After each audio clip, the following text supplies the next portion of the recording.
Before I got to do this, I had the honor of doing this for a living and full time, writing opera, living in the opera world. I had moved to San Francisco and I was very new, and I didn't really know anybody, but I had a background in music. I wasn't in music at all. And I was, a job opened up at the San Francisco Opera in the PR marketing department as a writer for the company. And my friend Elena Park brought me in on that level, and she wanted to hire me. And she said, "Okay, you need to meet Lotfi, and because you're going to be writing for him, you're going to be doing speeches and reports and articles and press releases and interviews, all kinds of stuff. You're going to be working very closely with him." So I had heard about him, as this incredible impresario and this powerful, charismatic person, and I was a little afraid.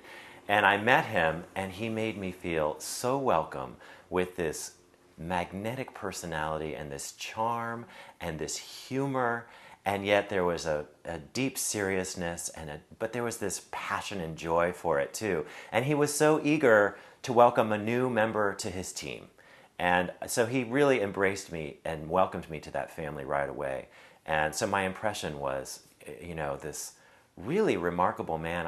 I'd never met anybody like that, where from the moment you meet him, you get a sense of someone who has ideas going all the time, who has a lot that he's working on and creating, but he's very present and focused on you. Because I think he always, one of the things, I think of Lotfi as one of the great consummate impresarios that the world has ever known. Because not only is he a great director, actor, singer with all that experience, he's also a great leader, able to do all of those things very well, and also able to zero in on an individual and recognize their personality and what they might bring to the table. I think that's partly the director in him too, being able to bring something out of someone that maybe they don't even know they have.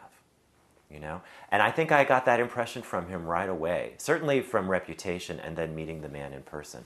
And then as I worked with him, it was all confirmed 100 times over what a great, powerful personality and what a great, generous man he was in terms of wanting to bring more people to the table, to create more excitement, more ideas, bold adventures.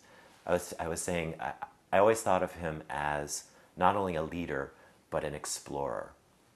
With that magnetic personality and charisma, he would bring people to him. All these people with ideas on every side, administrative, creative, artistic, everything. And then he'd say, "Okay, now we're going to go on an adventure." And he would bring with him donors, the board of directors, other companies, creative artists, singers, composers, everybody. It was a really remarkable time. I think Lotfi always had a really special appreciation for composers. When I was working on his staff as the writer for the company, at first he didn't know. He knew I had a background in music. He didn't know I was a composer. But as time went by, and it didn't take much time, I started writing for a lot of the people that came through. At one time he joked, he said, "I'm going to start charging you a commission for all the singers that are coming through the opera house that you're writing songs for." And but he, like I said, he keeps his eyes and ears open. He's amazing that way, unlike anybody else I've ever encountered. And the atmosphere in the opera house was always tremendously exciting.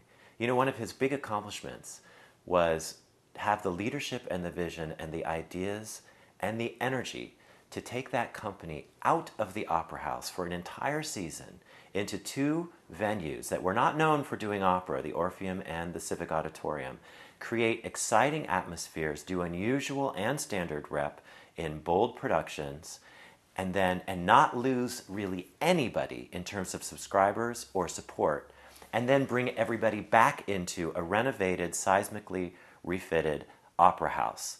I mean, that was tremendous. And so the energy level was very exciting from that. That was 1996-97. In 98, we had the world premiere of A Streetcar Named Desire, right? And he had already approached me about doing Dead Man Walking, so I was already composer in residence. They had had great success with The Dangerous Liaisons in 94.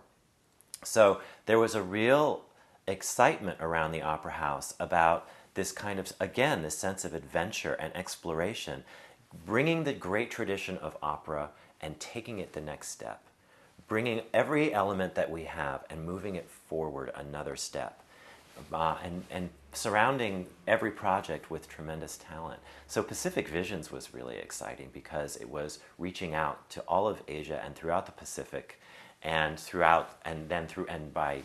by turn throughout the world, to bring talent and opera to a greater audience. That was always another mission of Lotfi's too, and I believe still is.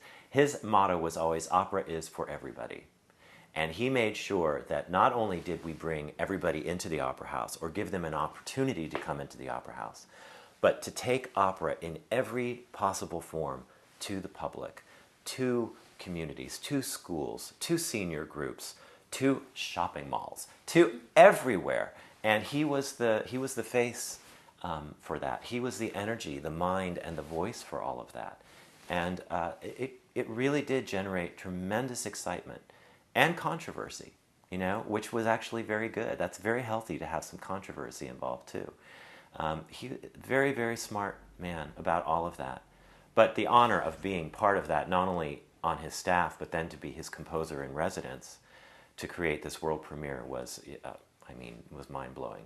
I couldn't quite believe it. I felt very, very fortunate that in terms of timing, I landed in his family and his camp, and that he embraced me and welcomed me and saw something in me that I don't even think I knew I had myself, and certainly most other people didn't, and was willing to give me an opportunity to take it to another level.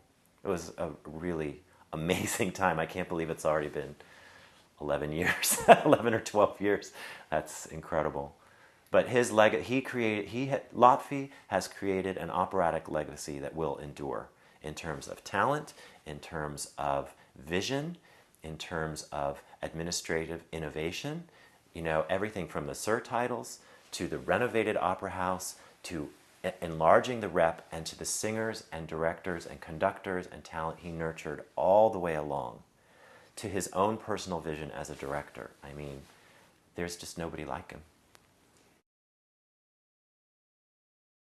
The impact of surtitles, I don't think you can even begin to measure, because now it's standard. Everywhere around the world, anywhere you go, in any country, in any language, you're going to find surtitles. And what it did is opened up the entire world of opera to an audience that had stayed away because they thought, well, I don't understand the language. We live in a very fast-moving world where people have many options, and even, their lives are dominated by sound bites, whether it be on the news or on Twitter or whatever. We're talking about really short sound bites that people can quote and live by. And the fact that they don't have time or the attention span in general to prepare, or the fact that we live in such a fast-paced world, to go to the opera house and be assured not only are you going to a place of reflection, and it's your emotional gymnasium, so your emotions are going to have a chance to work out, but you're going to a place where you don't have to worry about understanding. You can relax, because not only will you get the music, but you're not going to have to worry about what every single word means. It's going to come to you because of Lotfi's innovation. It's a tremendous gift he gave. Again, it's another huge part of the legacy of Lotfi Mansouri. The other amazing thing about Lotfi is he himself is a living legacy. He brings to us a golden age of opera with great, great legendary talent that he worked with directly, and he paid that forward.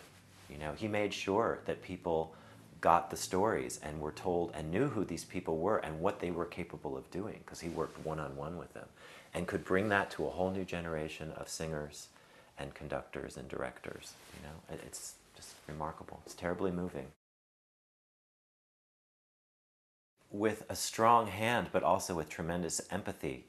Because Lotfi was a performer himself, an actor, and then a singer, and then a director, and an administrator. He has perspective from every single part of the business. And he can bring that to whatever part of the business he needs to. I think it's one of the reasons he was so incredibly successful at fundraising, so incredibly successful at working with a board of directors, listening to them, bringing his ideas while taking their ideas to the table. It's a lot like our president, President Obama, listening to everyone and then making your decision. But, he had that strong will and that strong personality and presence. But he, as a singer himself and a performer on stage, he knows what great pressure is on those performers. So he can come at it from their point of view. And I think he was able to do that with so many different levels of the opera world. And that's another thing that makes Lotfi very, very rare in that world, is this sense of empathy and yet strength, because he knows what they're capable of. So he can charm them into, pushing themselves that much further, or he can push them based on reading their personality and what they're capable of at that moment. He's just I think his background in psychology, too, has a lot to do with that. I can't think of anybody else quite like that. But I think one of the reasons people gravitated so strongly, and still do, to Lotfi is he's a performer, He knows how to present all of it. And I think people really, really appreciated and enjoyed that, Enjoyed the controversy of it, too. When Lotfi commissioned me to write Dead Man Walking, it was going out on a huge limb. I was an unknown as a composer, and certainly unknown as an opera composer, because I'd never written one. Unproven on all levels in that regard. I mean, I could write for singers, that was proven. There were a lot of famous singers doing my work at that point. But when he gave me that tremendous gift of that commission, there was a lot at stake. But he was willing to take that chance, again, because he saw something that nobody else really saw. And he made sure that the environment was completely supportive and safe for me. He gave me a residency, which meant that my health care was taken care of. I was basically on a salary for 2.5 years, and my job was to write an opera. And he matched me up with Terrence McNally, one of the great gifts anyone's given me. He gave me a cast that included Susan Graham, Frederica von Stade, John Packard, all these wonderful people. He gave me Patrick Summers as a music director, which was, again, one of the great gifts of my life. Joe Mantello as our initial director. I mean, unbelievable team. And I was taken care of, and in a way, because I was here in San Francisco and surrounded by this loving company that I had come to know so well because of Lotfi, I was really protected. I didn't know at that point that it was a very controversial commission. I was protected. All I got was the support, tremendous support on all levels. It wasn't until much later that I found out, that it was a very bold, daring thing that he did. But again, because of his vision and because of that sense of nurture and care that he put into every level, the piece had the best chance possible to succeed. He knew that with a world premiere, you have to do it at the highest level on every single platform. Because if you don't, there's no chance it's going to succeed. If you do that, there's a chance it will succeed. And that's what he gave us, was the best possible chance to succeed, because he surrounded us with incredible talent, incredible ideas, and a nurturing environment to be creative. And that's what it takes. I remember this one really funny story when I had become close with wonderful Renee Fleming. And at that point, when I wasn't sure if I would be a musician still, if I would be privileged to be in music, I illustrated children's books for a while on my own. I didn't put any of them out for publication, but I did a lot of illustrations, and I did a lot of drawings for Renee. And I was at lunch or something with Renee and Lotfi, and Renee said, "Did you know that Jake also writes music and he does illustrations?" And he said, "I'm coming to find that Jake is like an onion. I keep peeling off more and more layers, and there's more and more there." It was a very, very sweet story. But probably my favorite story with Lotfi was when at a party he said to me, "So you're writing all these art songs, they're getting performed by all these singers. Have you ever thought about writing an opera?" And I looked at him and said, no. I said, but I mean, who wouldn't be intrigued and challenged by that? And he goes, well, we should talk about that. And the next day I got a call in my office, and I brought my pad ready to write the next press release. And he said, let's put the pad down and let's talk about your opera. And that was the beginning of Dead Man Walking. And that was all the way back at the end of 1995. I had only worked with the company for a year and a half. So just a tremendous, tremendous man, impresario, visionary, explorer, leader. Nobody like him. When you have ideas and you're visionary, and he's so passionate about the art form that his battle was always to push it to the next level. Let's not stagnate. Let's not stay the same.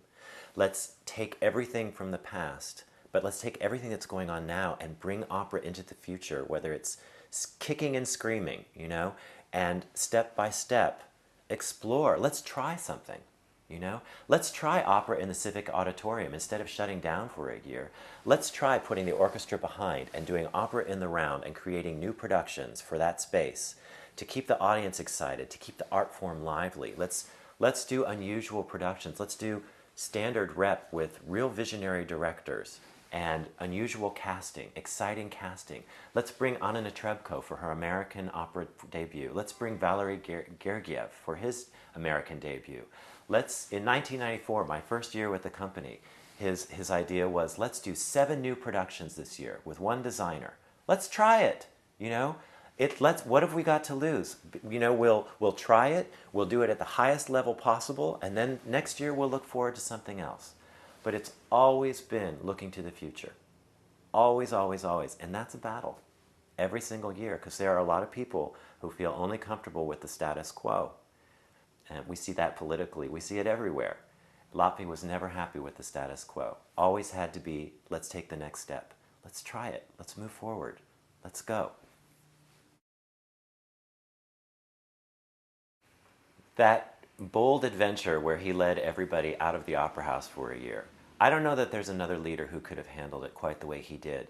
And I was working in the PR marketing department at that time. So I was sort of privy to conversations on every level, administrative, the board, the staff, on every level. He had to move all the offices to new offices. He had to move the entire company into new locations and find venues that would work for these things, not only for productions of operas, but for events, parties, celebrations, festivals, all the stuff that goes along. And he really was the captain of that ship and took everything out. I mean, there was a lot of doom and gloom. There were a lot of naysayers who said it would be, you can't close down for a year. You can't, to be the end of the company.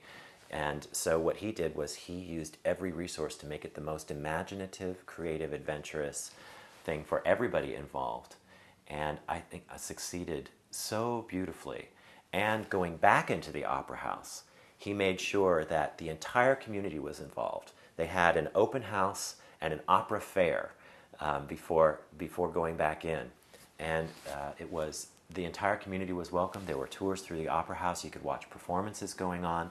There was a booth with a lot of famous divas where you could have them sign your book, all kinds of stuff. There was face painting, there was food, there was all kinds of stuff going on. It was such a celebration, and it felt like a citywide celebration. I think the opera has always been important to San Francisco, and it's had great leaders. And Lotfi really took the mantle and upheld the standard of great leadership with the San Francisco Opera on so many levels. He was faced with enormous challenges.